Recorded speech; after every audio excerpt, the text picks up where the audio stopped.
What's going on, Atlanta Falcons fan, man? Y'all know it is your boy, Antoine Smith. Stopping in right quick to give y'all my quick thoughts on a hot topic that's been going around about Tua Tagovailoa's first preseason start with the Atlanta Falcons. Now, many of you know, Neil said in the video, but he won't be playing in week 2, maybe not week 3 either. So maybe, they get, working a joint practice. So I think they're going to go off of that, as explained by Daniel Flick of the AJC. And we had him on the other day. But this is going to get a little ugly before it get better, man. And they didn't have too much good thing to say about, what went on the other day. But let's see what they have to say, man, because I just want y'all to hear this. Myron? Yeah. I hope Tua is renting and didn't buy anything down there, because this is not going to go well, I think, for him. I don't think he'll be around that long, and I agree. Kevin Stefanski is smart enough to know what he has in both of those quarterbacks, and he has to be looking to 2027. I just think this is going to be a disastrous season for the Falcons, and that's too bad because they have some pieces. They obviously have some weapons, but Tua, and the way he talked after the game, he just sounded like a guy who lacks confidence. Michael Penix Jr. coming off the injury. This could be an historic low for the Falcons until they bounce back with their next quarterback next year.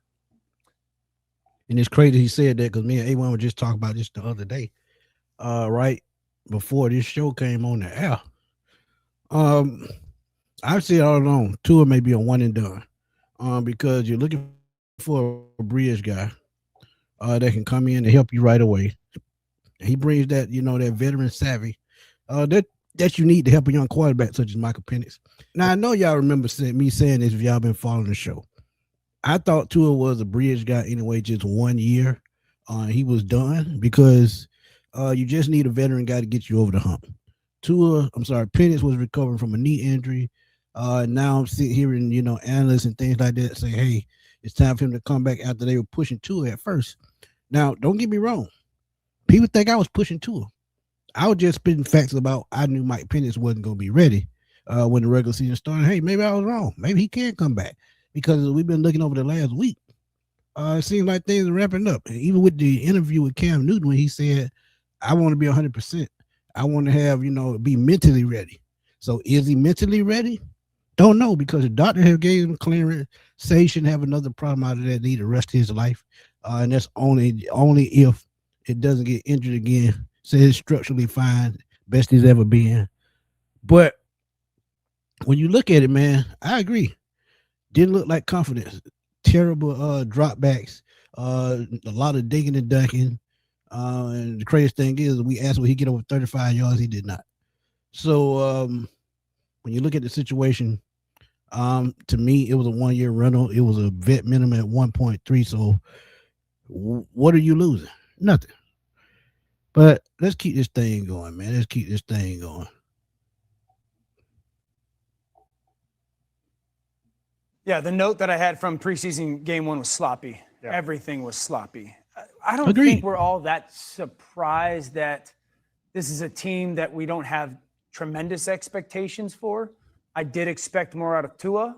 Maybe preseason week 2 will go better. He's going to be the opening day starter, barring something else ridiculous. I've said he's got to like Halloween to prove that he's going to be the guy for the reindeer, or Michael Penix will get onto the field.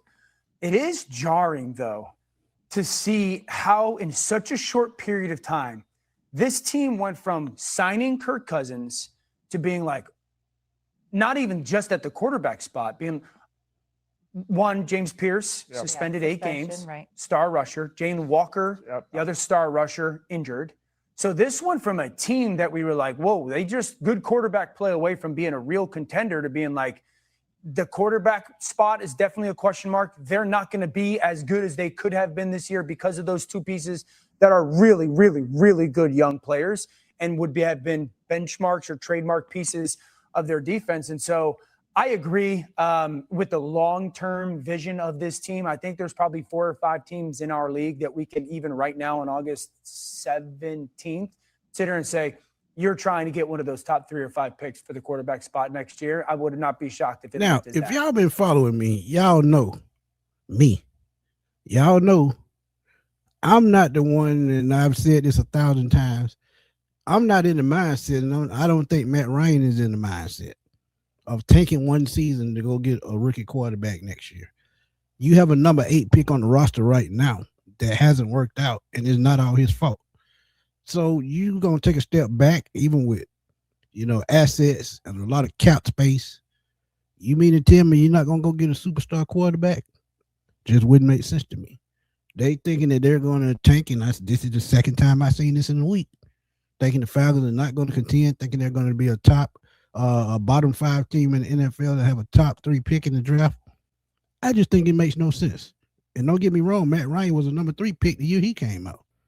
So the more I think about it, and the more people thinking that this team is still 2 to 3 years away now, and just 2 years ago, they were a quarterback away, and they're still a quarterback away.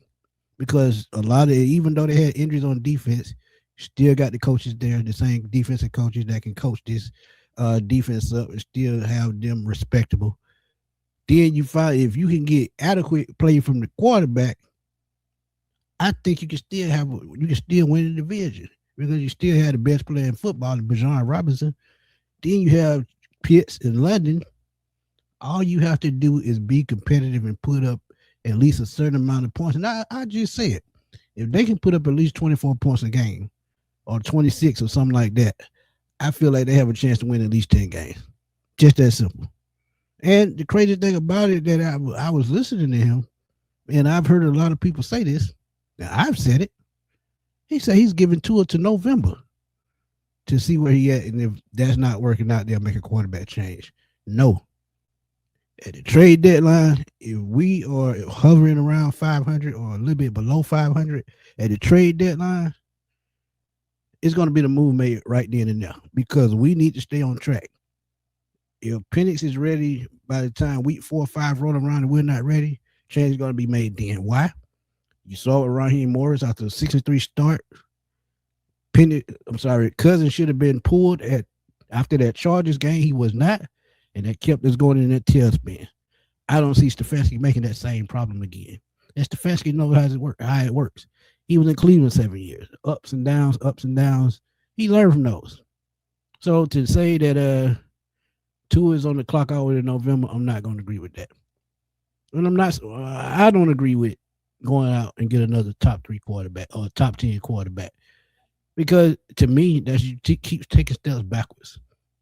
Go get a superstar quarterback that can push this team here. You really don't have to have a superstar. Go get a Baker Mayfield if he leaves Tampa. Makes sense to me. I mean, there are going to be quarterbacks that can come in and do what a Brad Johnson, a Trent Dilfer, a Jeff Hott, still a backup type guys, game managing type guys. Even we had a game managing Chris Chandler. We made the first Super Bowl in '98. He wasn't a superstar. He managed the game well and made the throws where he needed to make them. And we would carry out the run game, which is I think what we could do with this team. But we have a long way to go. He's saying 2 is on the clock, which I can agree with to a certain extent. But going after another top 3 pick, I just don't see it. But what were your impression of Tua Tagovailoa in that first game? He's not going to play the second game. They may not play anymore the preseason. But to me, I think it's a mistake. But hey, what do I know? But y'all know what to do, man. Drop them comments in the comment box. Let's debate. Let's have fun as always, man. Y'all know how we doing on Sports Machine. This your boy, Antoine Smith signing off. I will hot y'all soon, man. Peace.